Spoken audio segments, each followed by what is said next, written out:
Psachim, Daf, Kuf, Tet, Vav, Amud Bet, chers amis, nous sommes toujours, on va terminer l'histoire du Karpas. Alors, deux lignes avant la fin, Amarabi Elazar, Amarabi Ushaya, Kol, Shitivu le Bamashke, tout ce qu'on trempe dans du liquide, c'est Netiadaim, il faut faire Netiadaim. C'est pour ça qu'on se lave les mains avant le Karpas. Alors, on va expliquer. Mideoraita, si les mains sont propres, on peut manger de la trouma, il n'y a pas de problème. Les Chachamim m'ont dit quelqu'un qui ne surveille pas ses mains. Donc il ne sait pas, peut-être qu'il a touché quelque chose. Donc on va leur donner le din de Sheni la Touma. Donc on a Avatuma, le Sheretz, Rishon, celui qui a touché le Sheretz, et Sheni, c'est ce que le Rishon a touché. Ça devient Sheni. Eh bien les mains ont un din de Sheni. Maintenant, si je touche du choulin, il n'y a pas de problème. Parce que, et c'est que si je touche de la trouma qu'il y a un problème. Parce que la trouma peut devenir shlishi, mais pas du choulin. Alors, à l'origine, les chachamim avaient dit que si je touchais de la trouma, ça devenait tamé. Mais, les talmidim de Shama et de Hillel, on sait, Bet Shammai et Bet Hillel, ils ont discuté, ils ont fait, finalement, ils étaient plus nombreux. Bet Shammai, ils ont fait 2 takanot qui nous concerne. Première takana, c'est que pour manger du pain, il faut se laver les mains, même pour du choulin, pour que les gens se souviennent, les kohanim se souviennent que quand il y aura le Beth Amikdash, qu'il y aura la trouma, eh bien, il faudra se laver les mains, parce que les mains sont chénies, et donc peuvent rendre shlishi la trouma. Deuxième takana, ils ont dit que dès qu'on touche, dès que l'eau est chénie, et on touche de l'eau avec chéni, on la rend Rishon. Elle remonte à Rishon chaque fois. Pourquoi ? Parce que l'eau, c'est ce qui devient tamé le plus rapidement, parce qu'il n'a pas besoin d'être mouillé, puisque c'est déjà de l'eau. Tandis que le reste, il faut les mouiller. Les fruits et légumes, tant qu'ils n'ont pas été mouillés, ils ne prennent pas la touma. Donc, ils ont dit que l'eau, c'est plus grave et que ça redevient Rishon.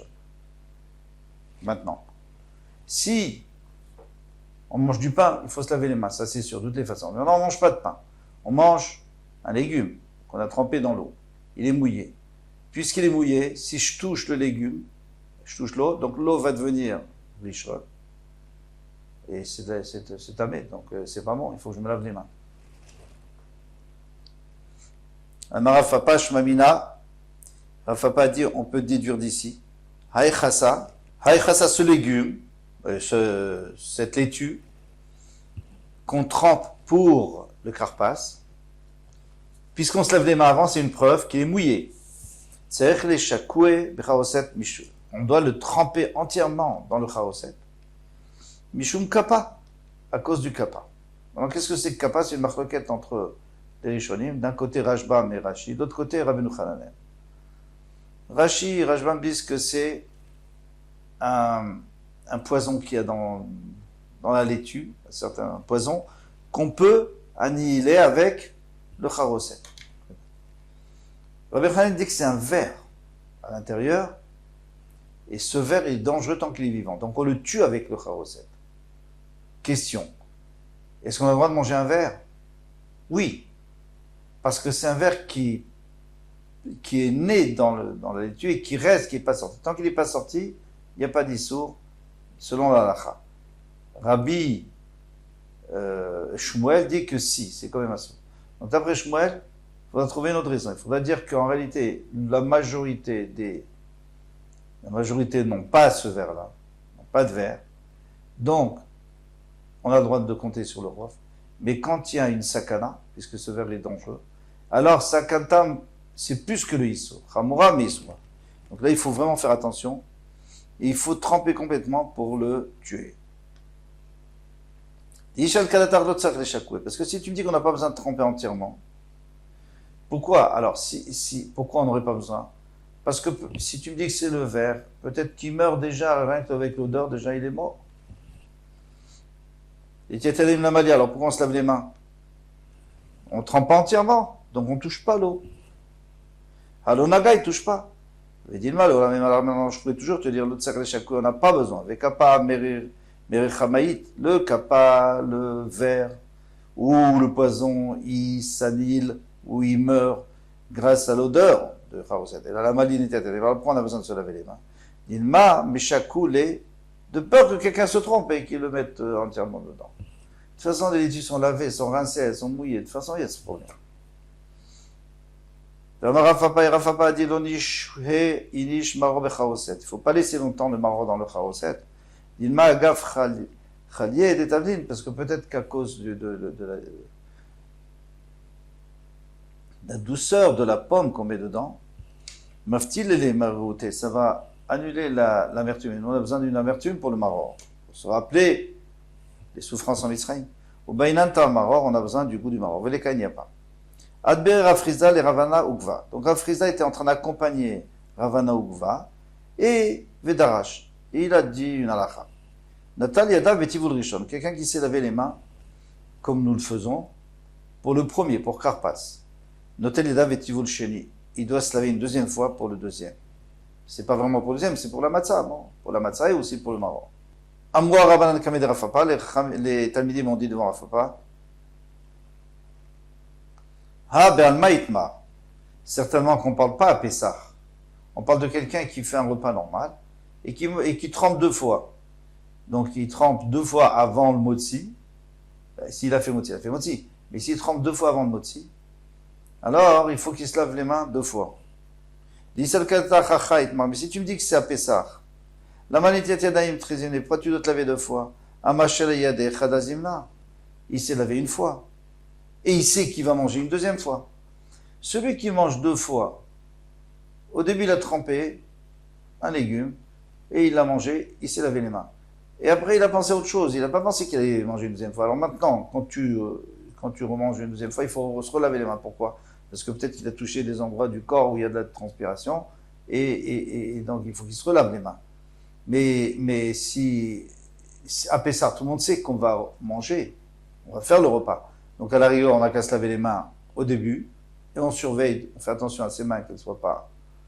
On fait attention à ses mains, et après on n'a pas besoin de se laver les mains même pour faire motzi. On ne le refait pas à draba, au contraire. Achaïtmar, on parle d'afka à Pessah. Dis ça parce que si tu me dis qu'on parle en semaine, l'homme elle est très tiboulé. Ou tu as vu que quelqu'un mange deux fois des légumes trempés avant le repas. Non, une fois pour ouvrir l'appétit, c'est tout. Personne ne mange deux fois. Donc c'est sûr que c'est pas ça. Et la Maya Achaïtmar, donc ça a été dit ici. Alors, ici dans le Seder, Netatadim Trezim la Madi, pourquoi il faut deux fois? Amashali Yadechadazeme, c'est déjà levé les mains. Amré, ils ont dit, qui van débailler les maragata ve alila, puisqu'il doit dire la agada et le halel, dilma asre les date venaga. Peut-être que ça a dû longtemps, il s'est gratté la tête, et voilà. Et il doit se relaver les mains. Amarava Rava dit Bala Matza Yatsa. Quelqu'un qui a avalé de la matzah sans mâcher, donc il a même presque pas senti, il n'a pas senti le goût de la matzah, il l'a avalé comme ça. Il est yotse, pourquoi? Parce que finalement c'est passé par sa gorge. Bala Maror lo Yatsa, mais s'il a avalé le maror sans mâcher, non, parce qu'il faut qu'il y ait le goût de l'amertume. Bala Matzah ou maror, maintenant s'il a avalé de la matzah, il a mis du maror autour, donc il n'a pas la matzah, il n'a pas senti. Il y a des matzah yatsa, il est quand même yotse de la matzah. Il y a des maror lo Yatsa, mais il n'est pas yotse du maror. Pourquoi?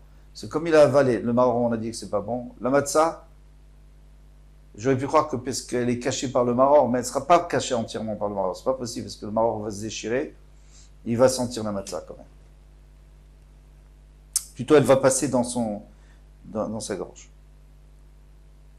Donc il y a des marrons, le yatsa, mais marrons non. Kirachan, bessiv, mais s'il a mis dans une gélule. Aujourd'hui on appelle ça dans une gélule. À ce moment-là, on mettait dans un genre de feuille ou un genre de toile qui poussait autour du palmier. Eh bien, si on met dedans et que là, alors vraiment, ça passe même pas par la gorge.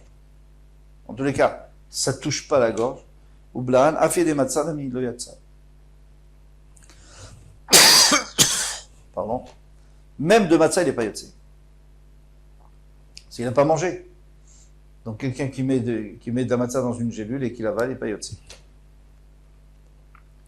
Amar Rav Shimi bar Ashi. Rav Shimi bar Ashi a dit matzah lifnei kol echad ve'echad. Maintenant on revient. On a apporté une table à chacun. Donc il faut apporter une table à chacun avec le plateau du seder, puisque chacun avait sa table devant son canapé.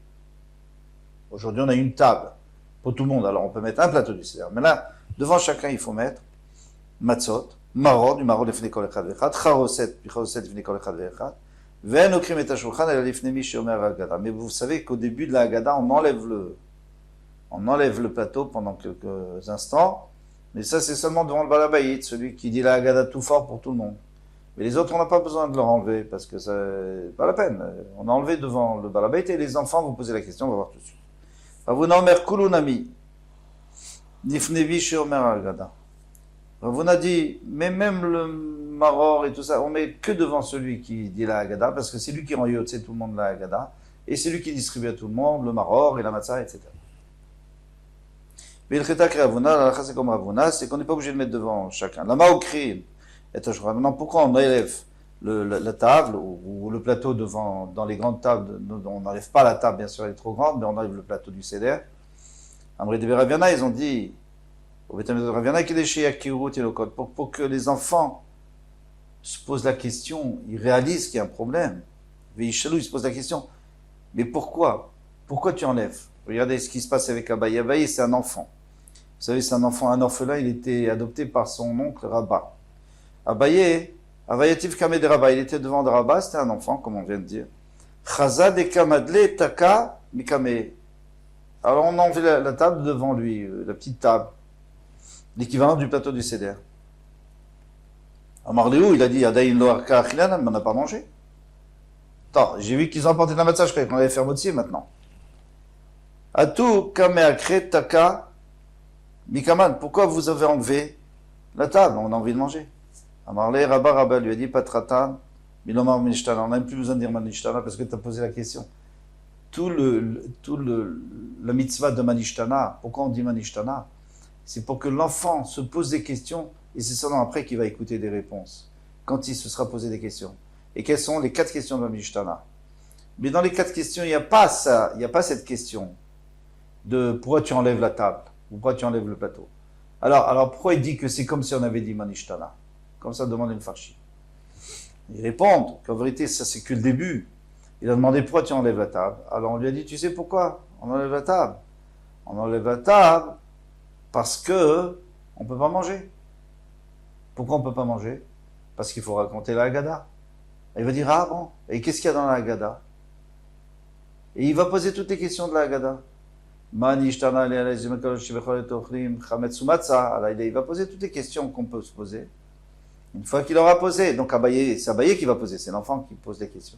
Une fois qu'il aura posé, alors on va lui répondre, Avadim, il nous les paroles, on était des Avadim, je vous ai fait sortir, et on va raconter toute la Haggadah.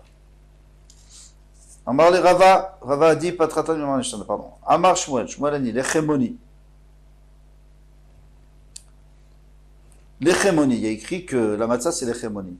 Lechem shonim alav dvarim. Il y en a qui disent dvarim arbe. Pourquoi est-ce qu'on dit Lechemoni? Parce que sur cette matzah, on va raconter tellement de choses. Sur le Korban Pesach, on va raconter la délivrance. Sur le maror, on va raconter le shiboud, les souffrances. Mais sur la matzah, on va raconter beaucoup plus de choses, on va raconter les deux.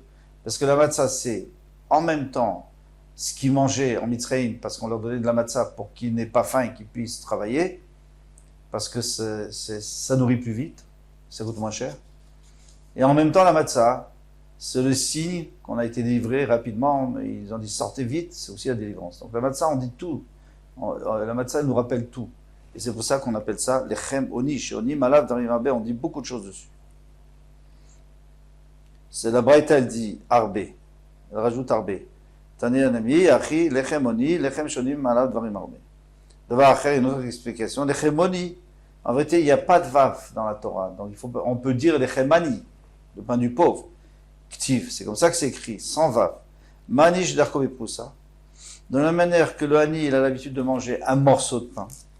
Il ne mange pas un pain entier parce qu'il n'a pas les moyens. Il n'a pas de pain entier, on tourne la page. Afkan bepoussa, ici aussi on mange que une demi. Alors, on a remarqué qu'au début on mettait 3 matzot. Et celle du milieu, on l'a cassée en 2. On prenait la moitié pour la fikoman et l'autre moitié, c'est la matzah. Donc, qu'est-ce qu'on fait? Alors, il y a une machloket, Rishonim. Est-ce qu'on en prend 2 ou 3? Il y en a qui disent qu'on prend que 2 matzot. Pourquoi 2 matzot? Pour faire l'echem mishneh. Ah, mais elle va être coupée en 2, donc tu n'as pas l'echem mishneh. L'echem mishneh, c'est 2 entières. Ils disent que puisque la mitzvah de matzah, c'est d'Afka de manger un morceau pour montrer qu'on est pauvre, comme le pauvre qui était en Mitzrayim, donc c'est pas grave, ça s'appelle, on peut faire moitié dessus. Donc d'après eux, on prend une entière et une demi, on fait motzi dessus, on mange l'entière pour motzi et la demi pour matzah, parce qu'il y a les deux, on fait motzi, matzah. On fait 2 brachot. Mais nous, on ne fait pas comme ça. Nous, on fait d'après les autres, d'après la halacha, c'est qu'on en prend 3. La 3, il y en a 2 qui sont entières, une qui est déjà coupée. Donc celle qui est coupée, elle est au milieu. On prend les 2 qui sont entières, on fait à moitié lechem min haaretz. Ensuite, on prend la matzah du milieu avec celle d'en haut, et on laisse celle d'en bas pour plus tard. Et là-dessus, on dit alachilat matzah. Et après, on mange un kaseï de chacun. De motzi, un kaseï de matzah. Maintenant, celle qu'on laisse, on veut faire une mitzvah avec. Alors, on va faire korer, comme il est, comme on a vu. D'affaire achem, une autre explication, pourquoi ça s'appelle l'echemoni. Madar koshel ani umesik veishto ofa. De la manière qu'un nid, lui, il chauffe le four et sa femme fait cuire. Afkan, namiu masik veishto ofa. Ici aussi, la matzah, il y en a un qui fait chauffer le four et sa femme fait cuire. Pourquoi c'est comme ça, le hani? Pourquoi c'est comme ça chez le hani? Parce que le hani, il n'a pas beaucoup de bois. Donc il dit à sa femme, on travaille ensemble, ça va plus vite. Moi je chauffe, tu cuis, et comme ça on ne perd pas de la chaleur, et ça va plus vite. Et on ne perd pas de la chaleur parce qu'on n'a pas les moyens d'acheter du bois. Ça c'est l'echemoni. Maintenant nous on fait exactement la même chose, mais pour une autre raison. On est à plusieurs pour faire les matzot. Pourquoi est-ce qu'on est comme ça?